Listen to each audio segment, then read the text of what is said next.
And now we're recording. And we will go ahead and get started. So we're continuing our series about learner differences. And this evening we'll be addressing motivation and interest because we know that these are important things and that learners have different motivations and interests. And while what we're doing may motivate some students and interest them, others may not feel so motivated and interested, and we want to make sure that we're not losing them.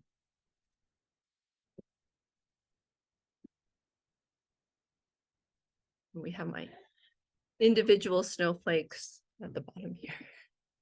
A reminder that we are recording, and this will go up on YouTube. If you don't want your image used, you can just keep your camera off. But of course, feel free to turn it on at any time. I love seeing your faces. So in our session today, we're going to take a moment to explicitly talk about why interest and motivation are important. They're often a given. We'll look at two types of motivation. We'll examine some different ways that we can determine students' motivation and interests. And we'll also finish up today by looking at some different ways to appeal to these differences and make the most of them. So as I was just saying, we often talk about interest and motivation. We want our students interested. We want to motivate them. But before we get into that, I'd like to take a moment and be explicit about why they're so great, why these things are so important. And so I have these two questions here for you. You can address both or one, whatever is appealing to you. The first question is, what role have interest and motivation played in your life? And my second question is, what have been some of the driving motivations and interests in your life?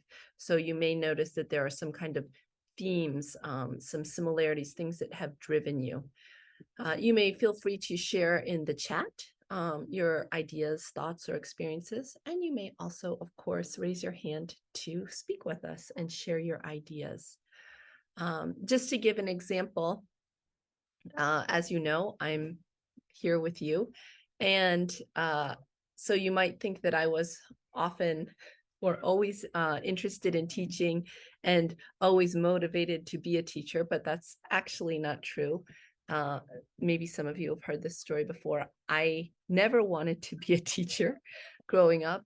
While I majored in English language and literature in university, which is what many people major in if they want to be a teacher, I had no interest in that whatsoever. I just chose that major because it was interesting to me. And I only started teaching because I wanted to travel, and it was the easiest way for me to travel was for me to go and be an English teacher in South Korea, and that enabled me to travel there. So that was initially my motivation. Lillian is sharing that interest and motivation have helped her achieve new knowledge, skills, and experiences besides bringing out the best. That's really important, Lillian. I do think that is the key to bringing out the best, finding our interest and our motivation. Khadijah says, interest and motivation keep you going further and further to achieve your goals. Absolutely. When you start to run out of other kinds of steam and other kinds of things like that, that may be the key. I notice, Austin, you are here. Would you like to speak to us now while we've got you? Or do you want to see if we can catch you later on? What's best for you? I don't know if now is a good time for you. Hi, Mina, how are you? Hi. And hi, the rest. It's good to see you all. And you know that I'm on the road, so I might not be able to catch with you people at the end. But I'm here to follow up what I'm able to. And just to let you guys know that our sessions will still continue, but Mina will be able to direct us on how we move forward from here. I also know that Mina has a surprise guest for us, and we look forward. So at some point, I'll be my network is not very predictable. Thank you very much. Then also for those who are joining us for the first time, I think Mina will be able to share my contacts so that I'll be able to get them, and then I'll direct them on what to do next. Thank you, and Mina, you can continue. Thanks, Austin. Glad to have you here for as long as we can have you with us. Unfortunately, I have no surprise guest. Actually, as you were speaking, I got a message from Pilar. She has no internet because they are rerouting the Wi-Fi in her apartment. They started at 10 a.m. today and they are still doing it, and they have not finished. And that is why we do not have a special guest today, but we look forward to hopefully having her with us next time. She's a very nice person. I actually got to meet her for the first time in person last week, and we got along very well. Okay, back to motivation and interest. And Anne has summed it up in one key word, and this is money. Yes, I think money is a driving motivation as well as interest for many of us. Very good. Although, I think something we can say about teachers, of course, teachers like money, but it must be true that we are not primarily motivated by money. Otherwise, we would have chosen different fields. Irene, you have identified something very important: arouses curiosity to learn. There is an important relationship between curiosity and interest and motivation, and we'll talk a little bit more about it. Khadijah says self-motivation is very important. If you don't push yourself up, nobody will. That's absolutely true. As children, we often rely on others to provide that push for us, but ultimately we have to find it within ourselves. We've got Nancy here. Nancy says, interest and motivation made me meet great people. It's what got me to LPAC and have a chance to do all the courses I've done so far. Very inspiring. Celestine says, interest arouses curiosity for learning more knowledge. Again, we have this idea of curiosity, which is a key component here. Nancy shares, some of my driving motivation and interest have been the love to work for people, make people happy, and do anything that would help someone grow. That is a very powerful motivation you have identified, Nancy. We're going to come back to that kind of motivation. Lillian is motivated by the desire to improve my practice, skills, experience, and also network. Excellent. Great. So I can see here that many of you can readily identify motivation as playing an important part in your life. Oh, maybe I spoke too soon. It looks like maybe a special guest has arrived with us. We have P Flowers Galaxy Note 9, otherwise known as Pilar Pen. You found me out, Mina. Having your camera on really helped. Glad to have you here. Thank you. I'm glad to be here. Sorry that I'm late. My internet is not working here. So I'm on my phone just briefly because I wanted to say hi. Oh. And yes. Well, thank you, because there was a lot of expectation. I mentioned you might be here, and then Austin mentioned that I had brought a special guest, and then I said, no, I don't think so, because I had just gotten your message, but here you are. Here I am. Yes, so don't let me stop you. I just want to say hello to everyone, and I'm excited to be here. As you know, I'm here in Mombasa, and I'm looking forward to meeting all of you here in Mombasa. So please don't hesitate to be in touch with me at any time. I'm really looking forward to working with you guys. Awesome. I know that Nancy has already reached out to you, and so yes, that's pretty great. Yeah. Excellent. Thank you. So we look forward to having you with us as part of, this is an awesome group. I will say Pilar's heard me often brag about LPAC. And related to motivation, I have several different aspects of my fellowship here in Kenya, previously in Mombasa and now in Kisumu. And there have been challenges related to it. Generally, things go well, but I will say working with LPAC has been one of the motivations that have been a driving force for me here in Kenya. Truly a joy to work with. Yeah, I'm looking forward to it. Yeah. Yeah, I think what you're saying, what you said is so important, because one of the things I realize is that I need community here in Mombasa. And from your experience that you shared with me, Mina, it has made me understand how important it is for me to reach out and to be a participant in the work that they're doing, because I think that's one of the reasons, you know, that you have been so successful, is that you've had a community of people to work with that are, you know, positive and promotive and, you know, supportive of you. So yeah, I understand that. And you have been very helpful to me. So yeah, I've been here for 2 months now. It's been a little bit shy of 2 months. And I think that because we're in a period of time now where the students are out of school and the colleges and universities are about to shut down for Christmas, this will be a great time for me to plug in. Yeah.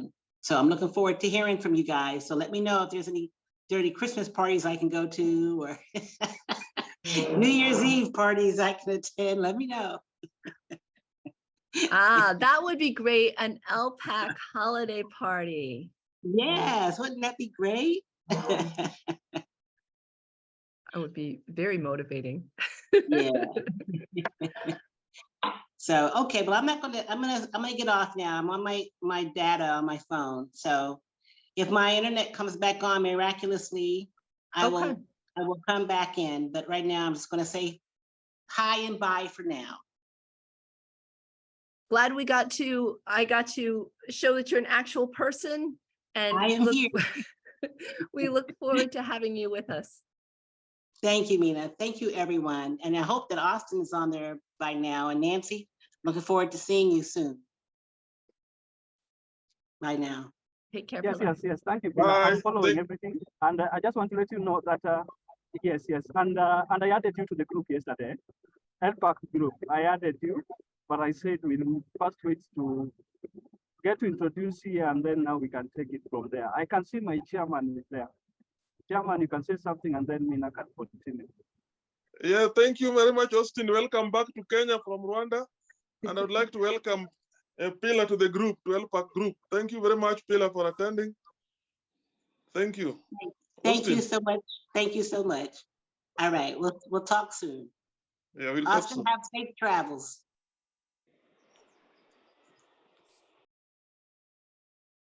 Awesome. Okay, good. So everyone got to briefly meet Back to you, Pilar. Mina. Thanks, Austin. I think we can look forward to seeing more of Pilar in the future, and also glad to have the chairman here. Thank you very much, Mina. Thank you. Thank Continue. you. Thanks, everyone, for sharing your insights into motivation and interest. Just to be a little bit more explicit about it, I think in the comments, you've pretty much identified these points. Interest, I'm also, you may notice that I'm kind of using them together, and I'm not separating them. And as we delve deeper into motivation, perhaps you'll see why. But for our purposes in the classroom, I think we can pretty much link them together. So I see them as being really important to pushing us out of our comfort zones. I wouldn't have become a teacher. I wouldn't be an international teacher. I wouldn't have tried out teaching people and working with them through Zoom if I hadn't been motivated to do so. And we want to think about that in our classroom too. Especially, I think this is really key for some of those shy learners who are hesitant to speak. Speaking in a different language in front of others, in front of your peers, can be very, very daunting and even humiliating. It can seem really risky for our students. And so this interest and motivation are one of the key factors that get them to do this. and push themselves out of their comfort zones. This also helps keep us focused. There's many things going on in the world. If we think about in the beginning, Caroline was telling us how she had zeroed in on the course she's taken and she has completed it. And now that she's done, she's going to work on 1 million teachers. And I think the reason that she was able to stay focused is because of her motivation. There are many times we want to give up. We might want to give up because we're tired. We might even sometimes give up because we are bored.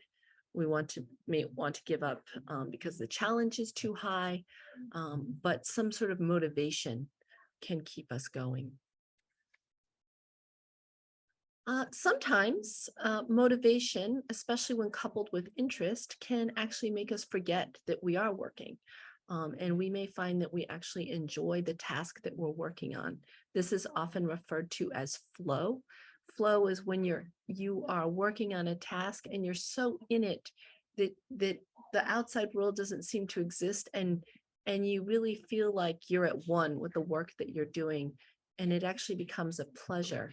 I don't think Bernard is here, but he and I were doing a creative writing session a couple weeks ago, and as you know, he's in addition to being an editor, he's a writer, and he was talking about how it doesn't always happen, but sometimes when you're writing, the words seem to come from outside of you. You don't even have to make the effort about what to put down on the paper. It just comes out.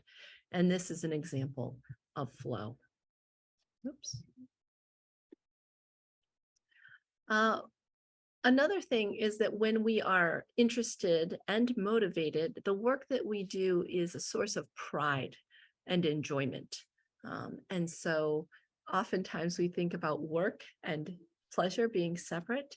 But when we are truly interested and the motivation actually comes from inside of ourselves, this effort can become a joy.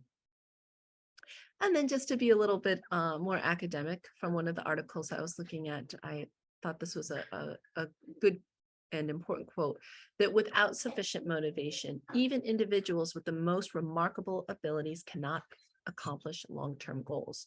So you may have some very talented students in your class, but if they are not properly motivated, they will not be able to succeed. They will not be able to reach their potential. And I think that's really important. And Khadijah agrees. Thank you. So there are many theories about motivation, and there are different ways that we can parse motivation and look at different types. But for our purposes today, we're going to just look at it from this lens of extrinsic and intrinsic motivation. These might be terms that are familiar to you. Extrinsic motivation and intrinsic motivation. I have two images here to help us kind of parse out. Extrinsic motivation we can think of as the carrot or the stick. So the carrot being a reward or something that you're chasing after. And when that doesn't work, we have the stick, the punishment, do it or else. And then we have intrinsic motivation. And from this image, we can see that it's not the A+ that she's thinking of, something else that's driving her. So let's look at this a little closer. So extrinsic motivation, we have our carrot and our stick. This comes from outside the self. This is an effort, a motivation that drives us to either to get a reward or to avoid punishment. So for example, getting a good grade on a test would be a form of extrinsic motivation. Or if the teacher says, I will give the top grades a sticker. Or if parents say, I will give you some money if you do well on your test. Those are all rewards that are extrinsic motivations. And then also we have avoiding punishment. So maybe you do your homework because you don't want the teacher to yell at you in class, or you do your homework because you don't want to get a 0. Maybe even you answer the question in class because if you don't, other students will laugh at you. So you're trying to avoid those outcomes. Extrinsic motivation can be very effective, especially initially. It can help us to get things started, to begin different practices. Yes, I think that you know something about this, Khadijah. You had mentioned that motivation coming from inside ourselves earlier, and I can see that you are already honed in on intrinsic motivation. Yeah, it's absolutely true. Because while extrinsic motivation can be effective initially, it does wane over time. So the effects of extrinsic motivation weaken and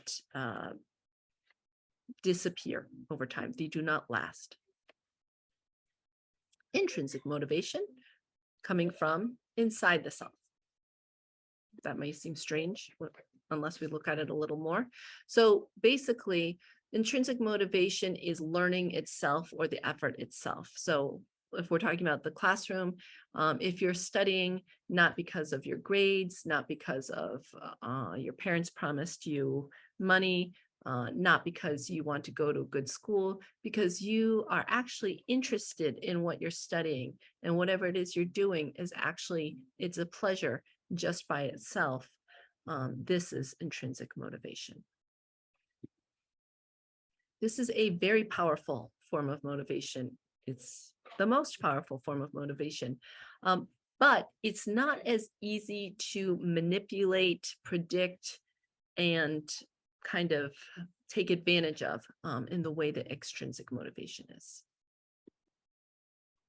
So we're going to have a little check-in here. We're going to go into breakout rooms for this. I'm going to give you some examples here of a student learning English, and you are going to determine which are the extrinsic outside motivations and which are the intrinsic inner motivations, which are which and why. So this person is learning English to get a better job, because it's an interesting language, because mom wants you to, because all your friends do, or because it feels good to understand it. So if my computer will let me, I am going to open breakout rooms. But my computer was being difficult. I'm going to pause it. Okay, I think we've got everyone coming back. And yes, and excellent. I know Nancy is ready to present for group 1, and Celestine says group 2 is ready. So Nancy, if I could have you, why don't you tell us about A, B, and C? Okay, hi Nina. Hi. In room 1, I'm going to give answer for 2 and 3, and then I come to 1. Okay. So a learner learning English because it's an interesting language, we say that is intrinsic. And then 3, because the mom wants her to, we say that is extrinsic. Then in A, to get a better job, we had an argument. Someone saying it's extrinsic, others saying it's intrinsic.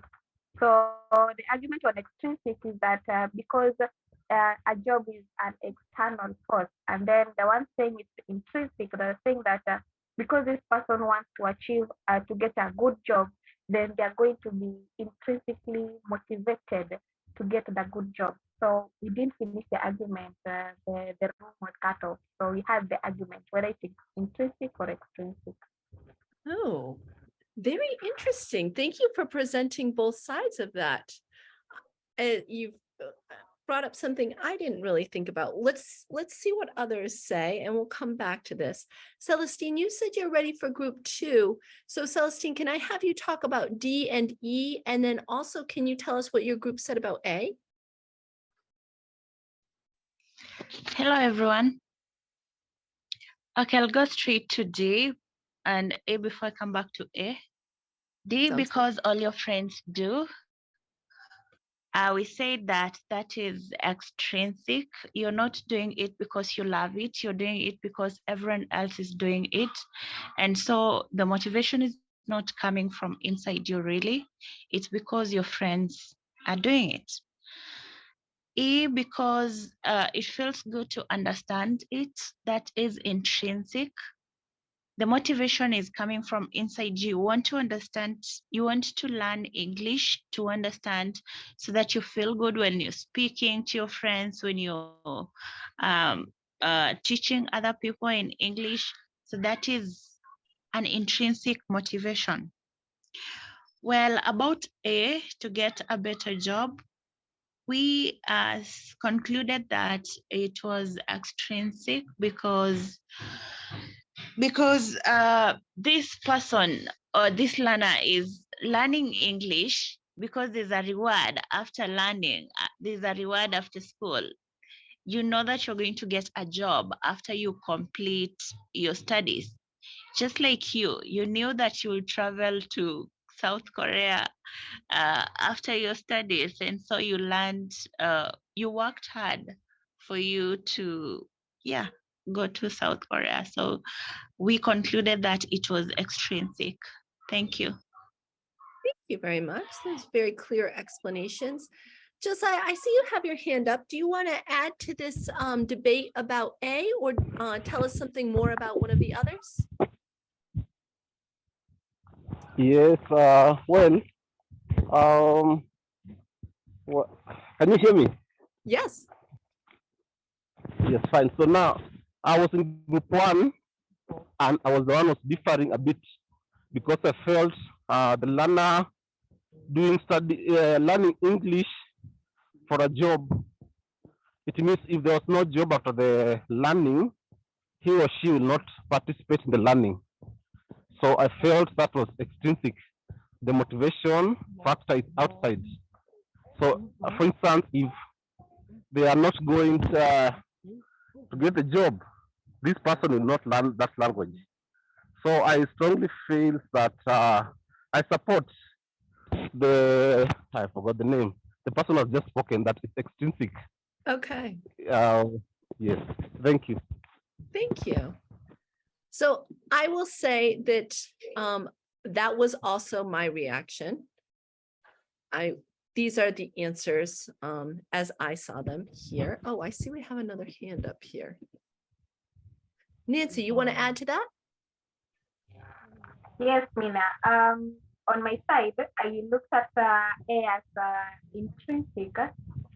I was thinking of, I'm comparing it to the situation where a learner is working hard in order to get a good grade. That will be intrinsic because they will be having now a force from within them, pushing them to get the good grade. That's the same as a learner working hard to get a job, or rather a good job. So the forces will be coming from inside, like they will have their own motivation. They won't need someone from outside or something from outside for them to work hard. They already have a goal from within them. That's how I looked at it. I see what you're saying. So I think the argument might be that the job or the grade are outside.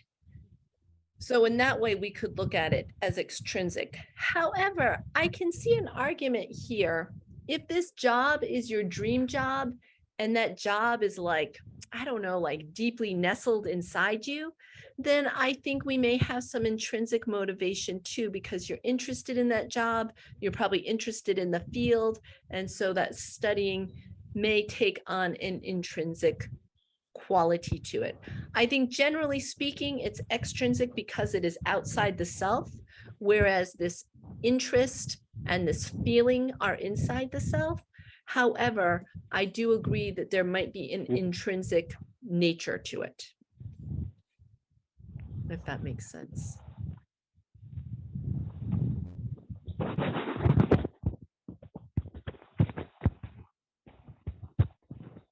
Okay, so my next question now is, which is more powerful?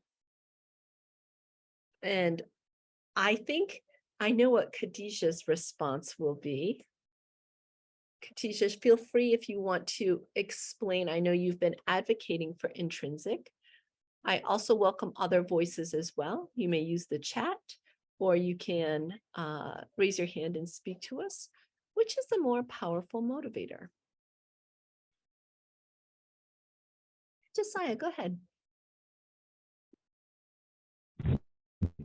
Well, I think here we'll talk about the more lasting and the more powerful, the most powerful. The most powerful, I think, is extrinsic, because if you're being pushed to get something, to get a goal, maybe that carrot you're seeing there and the goat, it is more powerful. But I'd say it is not long lasting. So I don't know that the duration and the power will go together. Mhm. But to me, that's my view. Okay. If there's something outside, Uh-huh. you are told to jump, you get 1 million, you'll jump very high, then it will not last long. Thank you very much.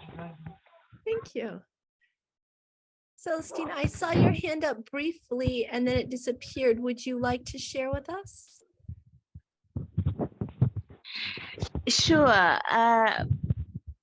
About this question, which is more powerful, I think intrinsic is more powerful and lasts longer than extrinsic, because if you have a motivation that comes from inside you, it will push you out of your comfort zones. It will make you work harder because you are looking at the goal at the end.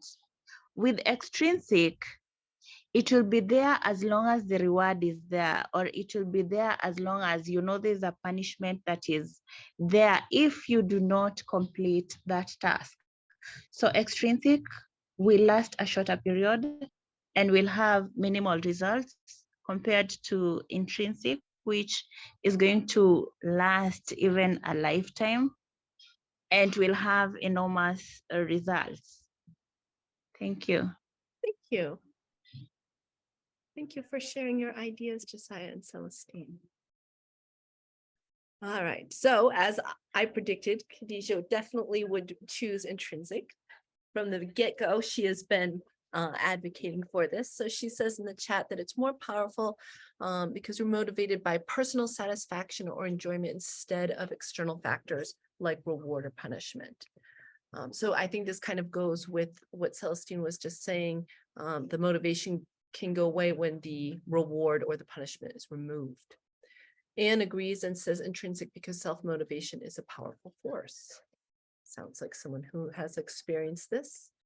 Rebbe agrees and says you're interested in what you're doing. You can even wake up at midnight. That is true. And Lillian agrees. So oh, Caroline, go ahead. Okay, for me, extrinsic is more like if you don't like work hard at something, that is what you'll always be. You know, like that carrot, just having something that is hovering over you, but it's not happening. But for intrinsic, if you work hard, like maybe your studies, you know, you're getting an education that is enlightening you to be able to associate with the outside world and outside ventures. So that will make you grow. So from the reading or the studying, you grow to be something else that you are not now. Nicely worded. Thank you. Oh, so this will help you to actually grow. Ah, Yes. thank you. In the chat, we have some elaboration. Lydia's chimed in on the side of intrinsic. Lillian has explained that intrinsic is more powerful because extrinsic creates pressure and is stressful. Ah, that's true. There is some of that stress involved.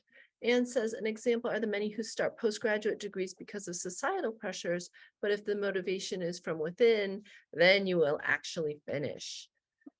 Jeffrey says intrinsic because you'll end up achieving more. You'll have extraordinary energy to accomplish your goals. Ah, so this kind of providing a fuel, kind of lighting a fire. Intrinsic is more powerful because it's real, unlike extrinsic, which may be fake or just to please people. Khadijah says, I think we're all intrinsically motivated here. That is why we spare time to join the Zoom meetings, capacity building without anybody pushing us to do it. That's a great point, Khadijah. I was talking with a colleague of mine about some challenges I was having. And again, actually, I mentioned LPAC as being one of the highlights of my fellowship. And she said to me, yes, self-selected groups are always the best to work with. Self-selected groups, meaning people who are there because they want to be there, right? They're not there because someone has said you have to take this class, or if you take this class, you'll get a certificate. They are there because of their intrinsic motivation. Antonin has made a good point, both because one leads to another. And I think that this is absolutely true, Antonin. Intrinsic motivation, we're going to talk more about studies that have shown how powerful it is, but it's not easy to harness. It's not easy to manipulate. We can't give it to someone. And so that is where extrinsic motivation comes in, where it can help to kind of ignite that fire, which then hopefully will catch with some intrinsic motivation. And sometimes it may happen that our intrinsic motivation can't carry us far enough. And sometimes we need extrinsic to come and help us finish. They can definitely work together. All right, so there are many, many studies out there about motivations, but here, this is one of the more interesting, I thought. We have group A. Group A, so both groups need to complete a puzzle. And group A is told that they will receive money. They will receive between $5 and $20, depending on how quickly they complete it. So if they complete it very quickly, they'll get $20. If they complete it slower, they'll get $5, or somewhere in the middle. Group B is told to complete the puzzle, but the people say, we only want to know what an average time is to complete the puzzle. So just, do it as quickly as you can, but, don't worry about it. So these are the two groups. Who finished first and by how many minutes? I shouldn't have asked the how many minutes because I forgot the answer to the how many minutes. I know who finished first. If anyone wants to take a guess, please feel free to share your answers in the chat. And you can say a few minutes or many minutes. I don't know the exact number of minutes. Oh, interesting. Okay. So Jeffrey, Ann, and Antonin, and I believe Jeffrey and Ann both said the intrinsic motivation is more powerful.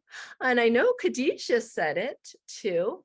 Oh, interesting. And then I think it was Antonin who said both, but is also going with A. Very interesting. Our chairman also says A. And I think you're probably envisioning yourself. And if somebody said, complete this puzzle, I'll give you some money. And you imagine yourself working very quickly and working very hard to finish this puzzle. Everybody's guessing A. No, maybe you think I made this question too easy. Oh, Lillian, we have a dissenter. Lillian is guessing B. Okay. Patricia and Josiah guessing A. Okay, last guesses. Anybody else want to put in their 2 cents about which group they think was faster? Oh, I do have the time. All right. You see the answer here. Group B finished faster. On average, they repeated this experiment many times, and the average was the group B finished not just a couple seconds faster, not just a minute or 2 faster. On average, they finished 3.5 minutes faster. And you're right, Patricia, money is a great motivator. It made the people really want to. However, it didn't help them to succeed. So this is just one study. There have been many similar studies about extrinsic and intrinsic motivation. They have done studies with children. They've done studies with adults. They've used different kinds of rewards. They've used punishments. and yet the results turn out basically the same time and time again. Extrinsic motivation is very effective for mechanical tasks. So if the puzzle was very easy, maybe the pieces all have letters and you just have to put them A, B, C, D like this, and you don't really need to think very hard about it. If the puzzle requires minimum thinking, then extrinsic motivation is an excellent motivator. It is the best motivator for anything physical or mechanical. So if I had a pile of rocks and I said, whichever group moves this pile of rocks faster, this group I will pay you money, and this group just do your best job.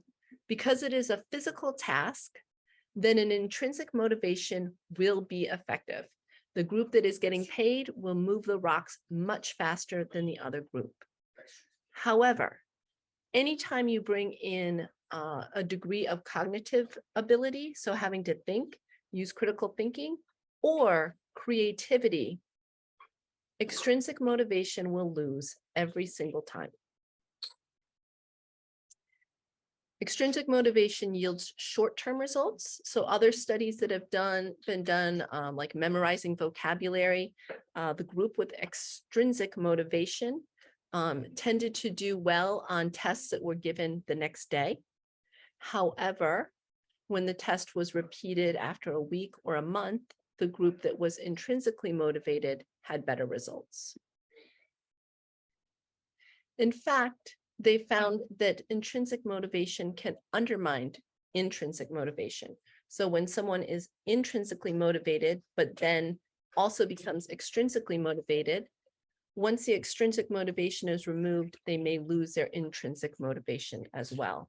So let's imagine an artist who paints because they love to paint. And then they start to make a lot of money at their painting. And so now they're painting for money. But after a while, they're no longer popular and they're no longer getting money for their painting. And they may find that they have also lost their love and their passion for it as well. Extrinsic motivation definitely has a place in the classroom. It is very useful in controlling behavior.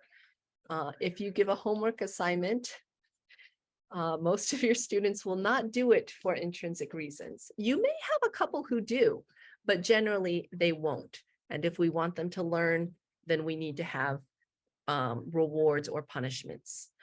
If we want someone to try something that they don't want to try, often extrinsic motivation will help. I know that you don't want to, I don't know, read this book, but if you read the first couple chapters, I'll give you a reward, and then they may find they actually enjoy it. So it can be very useful in controlling behavior and initiating things. It can help to initiate interest, get them in the door. As mentioned earlier, intrinsic motivation, however, is most important for cognitive and creative tasks. So any kind of task that involves more than basic level of thinking, critical thinking, creativity is not helped by extrinsic motivation. It has a longer lasting, more sustainable impact. If we also think about it, even if we're not thinking about the psychology of it, extrinsic motivations are hard to maintain. They're not very sustainable. If I'm a teacher and I say, I'll give everyone who gets 100 on the quiz, I'll give them 100. I can't keep giving stickers. I have many students and we have many different assignments. I can't give a sticker for every single assignment. And eventually they're going to leave school. Who's going to give them a sticker then? No one. So this is not sustainable over the long term. Intrinsic motivation is so great, but so difficult to identify and manipulate. It's from inside. We can't put it into someone. We can help them discover it if it's there, but we can't put it into someone. Sorry. Hey, sorry. It also relies on curiosity, autonomy, mastery, and purpose. And so these are the true keys to intrinsic motivation. So this leads us to our next question. How do we foster this elusive intrinsic motivation. So this was mentioned right in the beginning of our session by several people, curiosity. So in our learners, there is nothing greater than curiosity. So when we find it in our learners, well, first of all, we want to stimulate it. So by not giving them the answers right away, building curiosity, creating it. When they have curiosity about something, we want to encourage it, and we do want to reward it. We don't have to reward it with stickers or money, but praise can be an encouragement as well. Acknowledgement. Autonomy is very important in terms of intrinsic motivation.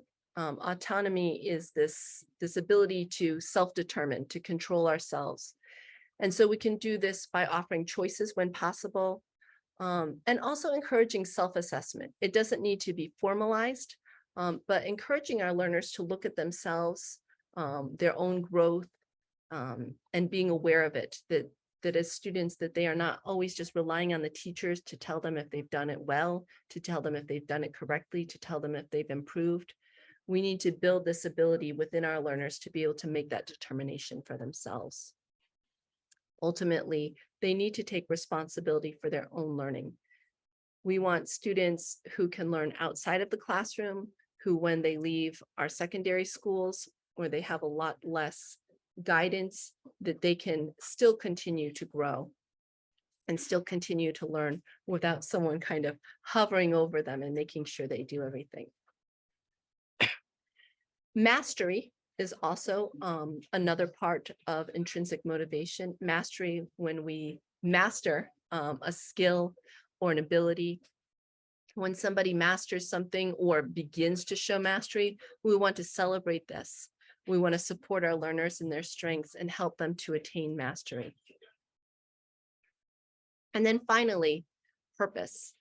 That learning something just to get a grade is not a purpose, that this purpose needs to be something even greater. Granted, this is an extrinsic motivation, but I think this actually takes us back to the debate that Nancy brought to our attention earlier.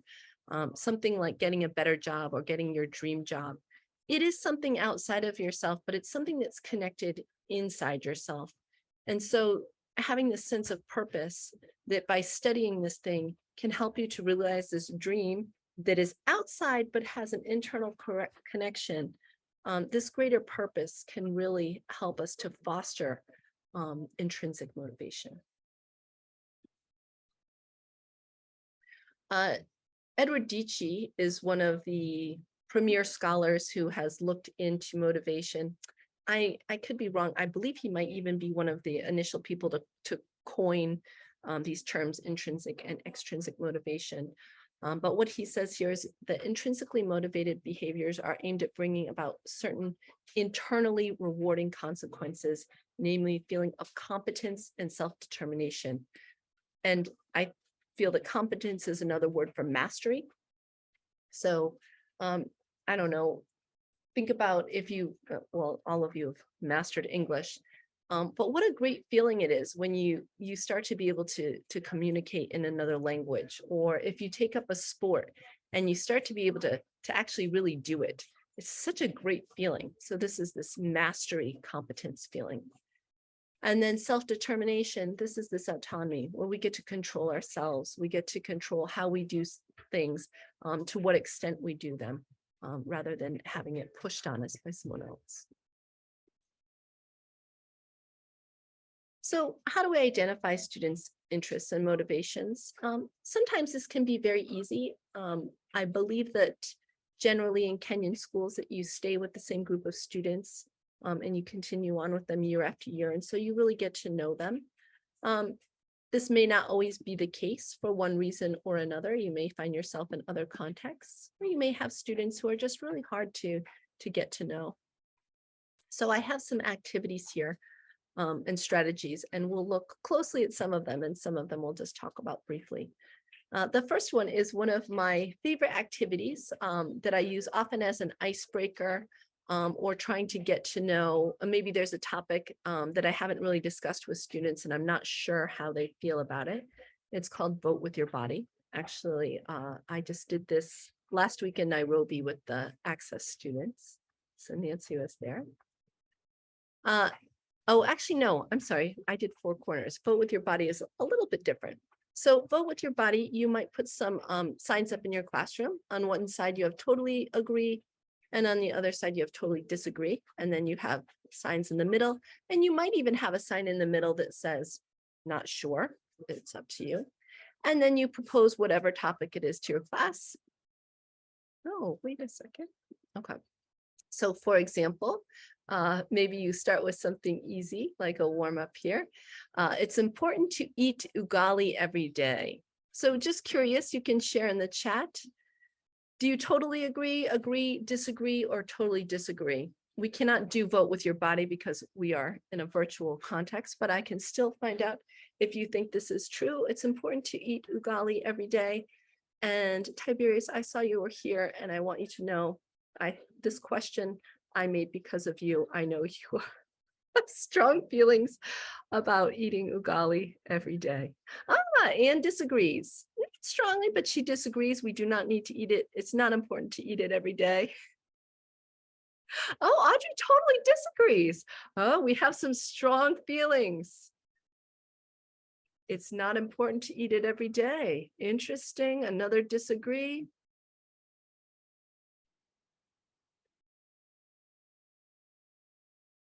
Oh, Tiberius, you might be alone. Oh, you've got someone kind of on your side. Lillian agrees. The chairman also agrees. Constance disagrees. Nancy too. All right, they say maybe not every day. So if we were doing this in the class, oh, we got another totally agree. So you could propose this to your students and they would let you know by moving their bodies. And then once they're in, have lined up under where they think they should be, you could turn this into a speaking activity and have them discuss why they think this is true. So this is a very easy and fun topic, but you might do this with more academic topics, controversial topics, whatever it is. And in this way, you can kind of get a gauge of how your students feel about whatever topic it is. It might even be an assignment. Maybe the question is, we should have the test tomorrow and see what your students think. Are they ready or not ready? So this is one way to do it.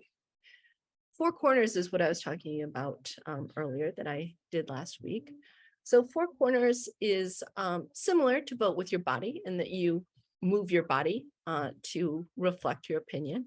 And you could do this with agree, disagree, but instead you could have other different categories. So we're going to do a virtual version of this. Bear with me. I'm going to set up the breakout rooms for this. And instead of moving to corners of the room, we will select breakout rooms to show what we think. I just need to name these rooms and we will do it according to that. So the question I'm going to be asking you is how you prefer to work. And you'll see your options in just a moment.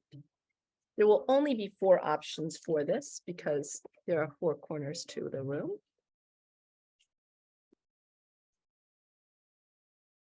And I would have loved to do this ahead of time, but I don't believe that I can. Okay, so the question is, how do you prefer to work? And I'm going to open up the rooms and you will see your 4 choices here. And you will choose the room that you would like to be in. So you can see that you can work alone, that you may prefer to work alone. You may prefer to work with a partner. You may prefer to work in a small group, or you may prefer to work in a large group. So once you get into the room, you'll have 2 minutes to discuss with your group, why did you choose it? So go ahead and select your rooms. I'm going to pause the recording. How do you prefer to work? Alone, with a partner, or in a small group?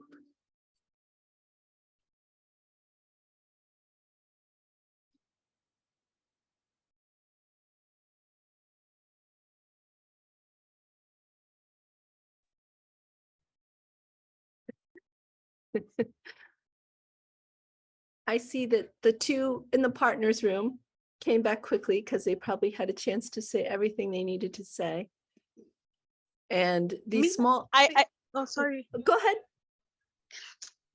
Oh my God, the breakout room you put me in, I was diverted to a platform that was saying back in the mid, and then it kept on loading and loading and loading, and then I was returned back to the main session, and then I got stuck there. I'm sorry.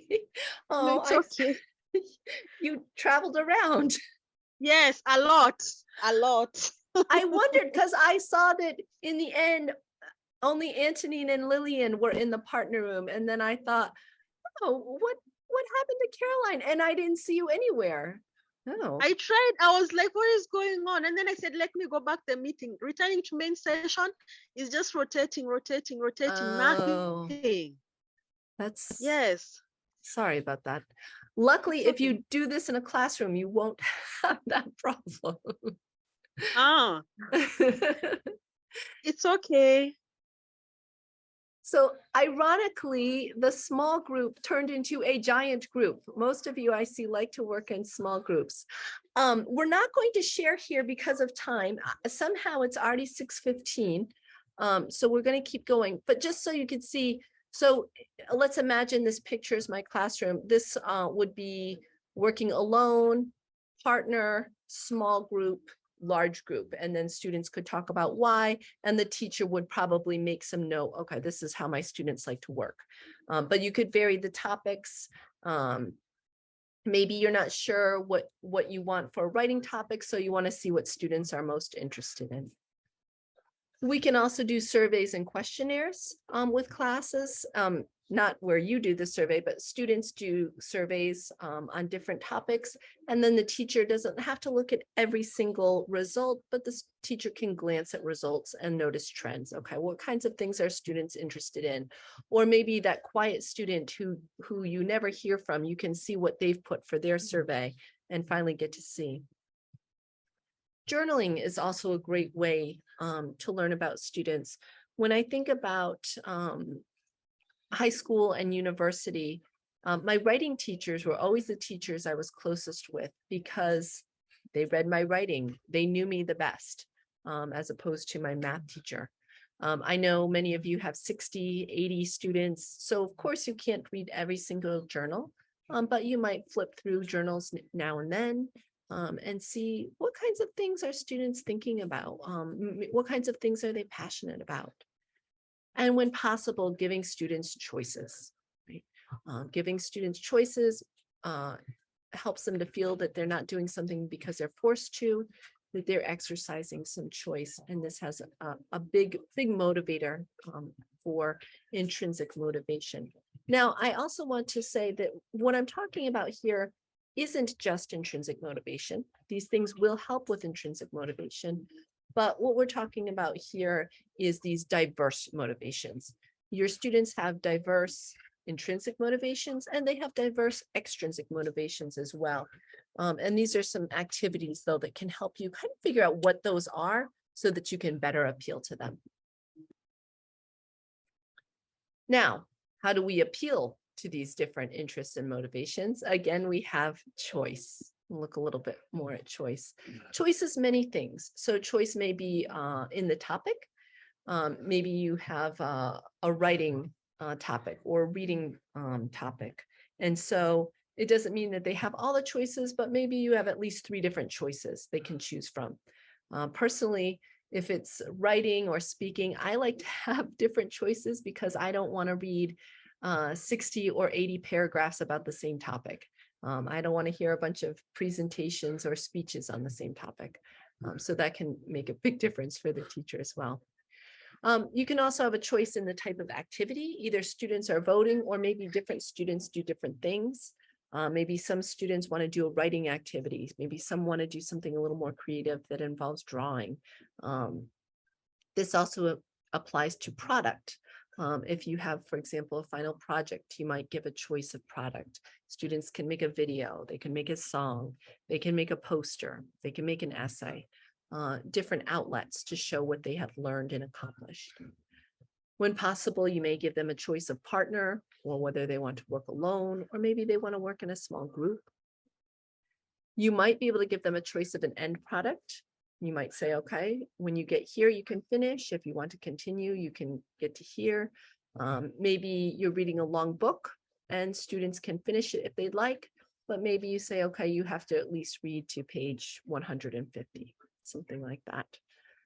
And if you are giving extrinsic awards, you may have a choice of awards. Maybe students can have 5 minutes of free time, or they can have a sticker, or they can skip their homework, something like that. We can't always give choices. We shouldn't always give choices. Ultimately, we are the teacher, we're in charge of the classroom. But when we can incorporate choice into what we do with students, we can allow them to exercise their autonomy, and we can allow them to follow their interest a little bit, and we can allow them to more closely align their motivations with what they do. Clear objectives, I think, is also very important to motivation, both to extrinsic and intrinsic motivation. Often I talk about objectives when lesson planning. In these sessions, I've talked about objectives previously. When I'm talking about objectives with students, it doesn't need to be a formal objective, like students will be able to produce irregular past tense verbs in a blah, blah, blah, blah. No, you might say, okay, by the end of class today, you need to be able to use the past tense to talk about your favorite memory or something like that. Or you need to be able to use the past tense. It can be something basic like that. But when learners know why they're learning something and they know what the purpose for it is, what they can do with what they're learning, then they are extrinsically motivated with this outside goal. But it also can be intrinsically motivating, especially if they like learning English. They can see, okay, this is what I can actually do with the thing that we're learning today. And so this appeals to that idea of purpose that I mentioned earlier. Instead of worksheets and exercises, turning things into task work and games. It's a lot more fun, a lot more motivating, a lot more interesting. Instead of having students write past perfect sentences, or sorry, present perfect sentences, they can play a game like this, which is free on the American English website. And this is a game where they're answering questions. Have you ever swum in a river? Have you ever cooked dinner for someone? Have you ever missed an English lesson? And so because it's a game, they're doing the thing I just said, writing or speaking sentences in the present perfect, but they're doing it within the context of a game. They're doing it with others. They're talking about their own personal experience, learning about each other, sharing about themselves. This is far more motivating than just writing some sentences or doing a worksheet. Turning something into more of a task with purpose can also help. An example I have here, I had a reading exercise, and it's the same kind of reading exercise you often see in books where students read, they have to skim, they have to scan, they have to read detailed questions. But instead I set it up as a problem-solving task. I had 2 scenarios. One was for someone who wanted to travel and one who was going to be a future teacher, because I was teaching a group of future teachers, but some didn't want to be teachers. And so these are some questions from the scenario with the teachers. So instead of asking them to read things and identify details, they had to make suggestions. The situation was a man named Tim. He's an English teacher who's trying to improve his practice. And so I had some different scenarios. They were in an envelope at the front of the room. And so students worked in groups. They went up and took one of the questions, and then they used the materials I had for them to answer the question. When they were done, they returned the paper to the envelope and chose a new one. And so they were moving, they were talking together, and they were solving a problem rather than just read and skim, read and scan, answer the question. And so it was a lot more motivating, a lot more interesting. Something else that is very helpful is learning stations. Now, I recognize this, some of these might be hard to do with large groups, but they are possible. We can have them working in groups to do things. Learning stations are where you set up different physical spaces in the classroom. So we'll imagine this teacher has set up 5 physical spaces. If I had a class of 80, I would probably set up 10 stations or so. Now let's imagine you could do this different ways. You might assign groups to each station, and then after 10 minutes, they have to change stations. Or you may tell students that they need to visit 3 of these stations during class, that they don't need to finish them all. But let's imagine at this first station, students are working in their books and they're completing some exercises, some regular classroom work. At the next station, they have some sort of problem that they need to discuss. So they need to work with a group and they need to solve the problem together. So maybe they're creating some kind of a document or chart or something that solves the problem. The next group is just a straightforward speaking group. Maybe they have some sort of discussion question that they have to discuss together. And maybe if I want to see the product, they have to sum up the discussion at the end. Maybe we have a computer that students can work at here. So maybe they're doing some kind of computer learning activity there. And then finally, maybe the teacher is at the final station and can address whatever questions students have, or maybe it's a reading task or something else. But at each station, there's something different set up. Students move to different stations. They don't stay at the same one. And then the teacher can decide if there's going to be choice in station or if they have to use them all. But it allows students to do different things, allows them to move around, and just adds a layer of interest to whatever students are working on. And finally, we have reflection. When we encourage reflection in our students, we encourage them to think about what they've learned, encourage them to think about what interests them, what challenges them.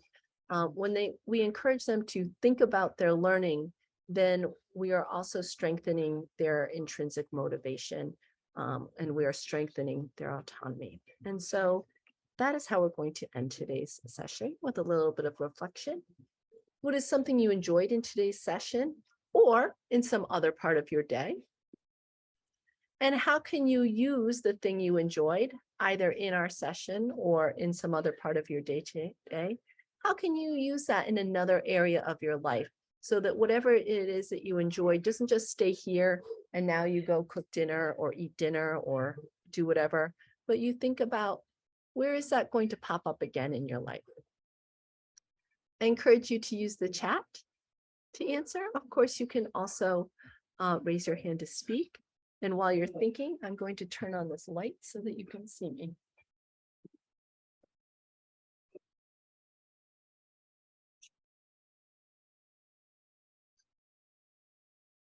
Oh, that turned out to be harder than I.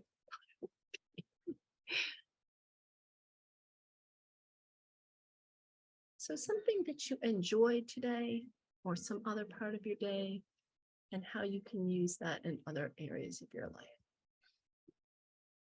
And I will also reflect on this question.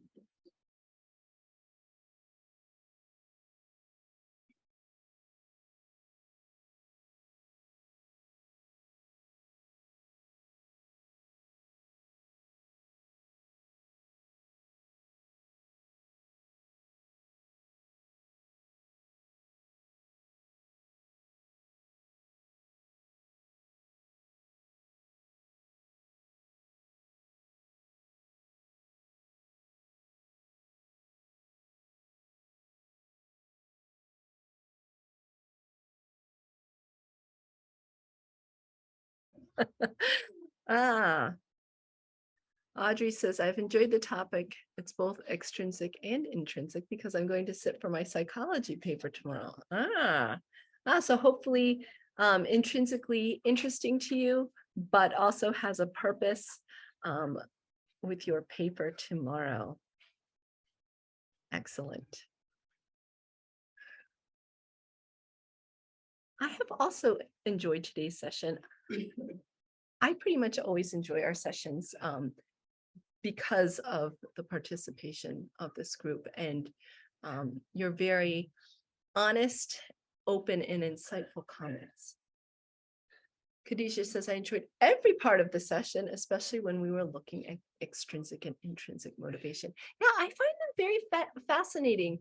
And as a teacher, I find them fascinating, applying this in the classroom, but also in other parts of my life too, because motivation underlies everything.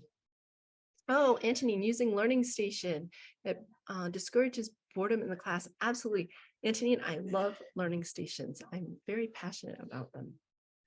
Mary says, hello, since I've joined late, I learned a few things from this session, but I would like to share about my day. Please do. Thank you. Oh, Chairman, I hope you do get to use the ideas elsewhere. Thank you, Josiah. Oh, Mary, I hope you do share more with us. Ah, you would. Patience is a very valuable thing. And you ended up learning it today. I wish Margot was here today too. I think she would like this. Go ahead. Ah, okay. Oh, good. Yes, I hope that they do make the class lively. So I just want to share some sources and resources with you. If you thought that the experiment we were talking about was interesting, this TED Talk, The Puzzle of Motivation, talks about that study as well as some others. I'm very, very interested. Oh, Anne, you're already motivated. Excellent, good. And you'll be cognizant of both types. Yeah, I think it's really important to utilize both types. Extrinsic is far easier for us to utilize, and intrinsic is something that we more have to kind of foster and can't directly control, but we want to make sure that we set up an environment for it. Lillian says, I enjoyed how to foster intrinsic motivation in my students. At times I promise rewards for better grades, but it turns to be more expensive. It's true, it's not sustainable. Next year I will use skills learned to identify learners' interests, especially how to make English learning interesting. Excellent. Thanks, Evans. Constance enjoyed the topic, especially the intrinsic part. Yeah, it's important. Oh, excellent, Lydia. That reminds me, one of the quotes I think about often is something one of my teachers in my graduate courses said. You can't make your learners love English, probably. Maybe some of you can through kind of showing them what it can do for them. You may be able to foster some extrinsic motivation. Some you might even be able to foster an intrinsic motivation if it's not already there. But what you can do by making your class interesting is that you can motivate students to come to your class. And so maybe they hate English, but they love your class. And so that's something that is in your control and something we should work towards. I have this other article here about the science of motivation. I think it's very interesting from a psychological standpoint. Another interesting article. And if you're interested in station work, this article, actually this webinar here, it's one of the American English webinars, talks about task work and station work. So if you're interested in those things. Thanks, Celestine. Oh, you're motivated to finish a novel you started.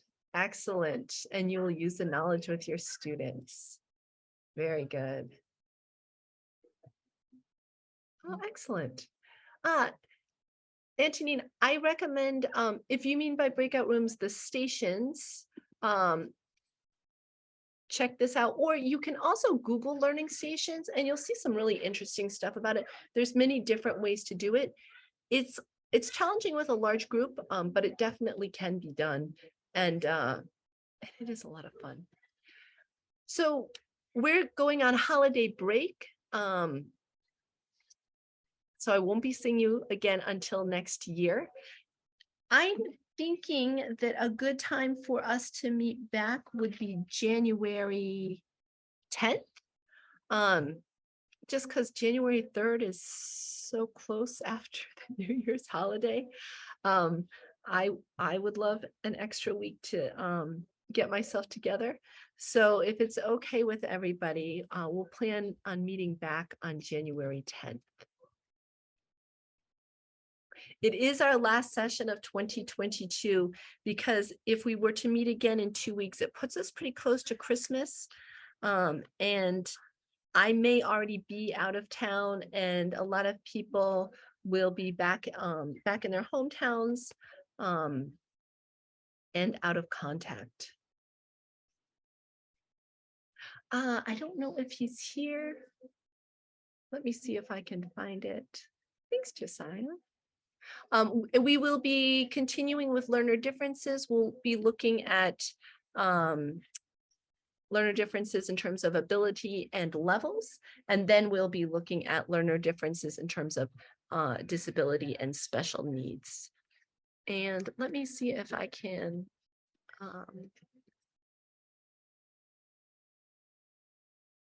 oh, Chairman, you are here. So Yes, I'm here. okay, there's someone in there asking for your contact, and I'll leave that up to you. Yes, I'll put it in the chat. Okay, thanks very much. Yes, and maybe if Constance has something to say, can say on behalf of ELPAC and Tiberius. Constance? Yes, Chair. Yeah, can you say something on behalf of ELPAC, as Mina now is saying that this is our last session? Can you say something? Okay, thank you, Chair. Good evening, colleagues. On behalf of ELPAC, I wish to appreciate Mina for all the insightful sessions she has taken us through. I wish to appreciate also all the colleagues for the sacrifice they made in attending to the sessions. Some of us are quite busy, but it is a big sacrifice. We are really, really grateful. We wish all of you a happy holiday, a Merry Christmas, and a blessed New Year. God willing, we shall meet next year. ELPAC, we are strong, and we are very, very grateful to interact, to be with you. Thank you very much. Thank you, Constance. Tiberius, Vice Chair. Is Tiberius there? Thank you, Constance.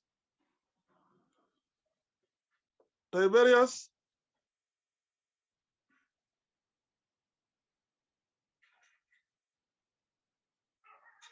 Tiberius not there. He's here and he's Okay. unmuted, but I can't hear. Maybe he's having a connectivity issue. Yes, yeah. Okay, if Tiberius is not there, for the sake of time, let me also take this opportunity to thank all the participants that have attended our sessions this year, and to thank you very much, Mina. As you've said that we motivated you, you have also motivated us and other teachers, and you've done a great job. Chairman, And I can hear you. Oh, you are there. Yeah, say something before you say something. Tiberius. Thank you so much, Mina.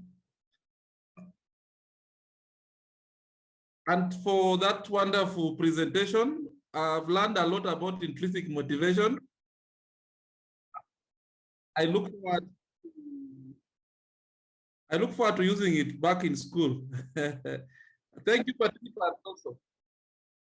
And yes, I like ugali very much. Thank you, Tiberius. And congratulations, Tiberius. I know you have some big change in your life recently. Bye. Yes. Bye. Thank you very much, Vice Chair In fact, for the participants, Constance is our treasurer, LPAC. Tiberius is our vice chair. Austin was here, who is the secretary. I think most of you know him. Jane also was not here, and Rukia, I think they were committed elsewhere. That is now the executive team, and we have other LPAC members who are here. I may not have time to introduce them, but feel welcome. We will work together. Other participants also who have been joining us in the BELP sessions. Thank you very much for the participation. I think that is what we call intrinsic motivation. You got yourself motivated to work with us. So what I would like to say is just to thank Mina very much. I think we are still going to work together. And if you are going back, I wish you a Merry Christmas and a Happy New Year as we meet next year, also to plan for the big conference, the ALSEC. I think last week we had a meeting with Gina Relo in Nairobi, and we discussed so many things, and there are lots and lots of opportunities I'm addressing now the participants. There are lots and lots of opportunities if we network with the American Embassy. There are so many virtual courses, even online courses coming. And if we keep on the partnership, we'll be passing them over to you people so that you participate. Thank you very much for your participation. Thank you very much, Mina, and thank you very much, everyone. May God bless you. Merry Christmas. Thank you so much. Thanks everyone for being here.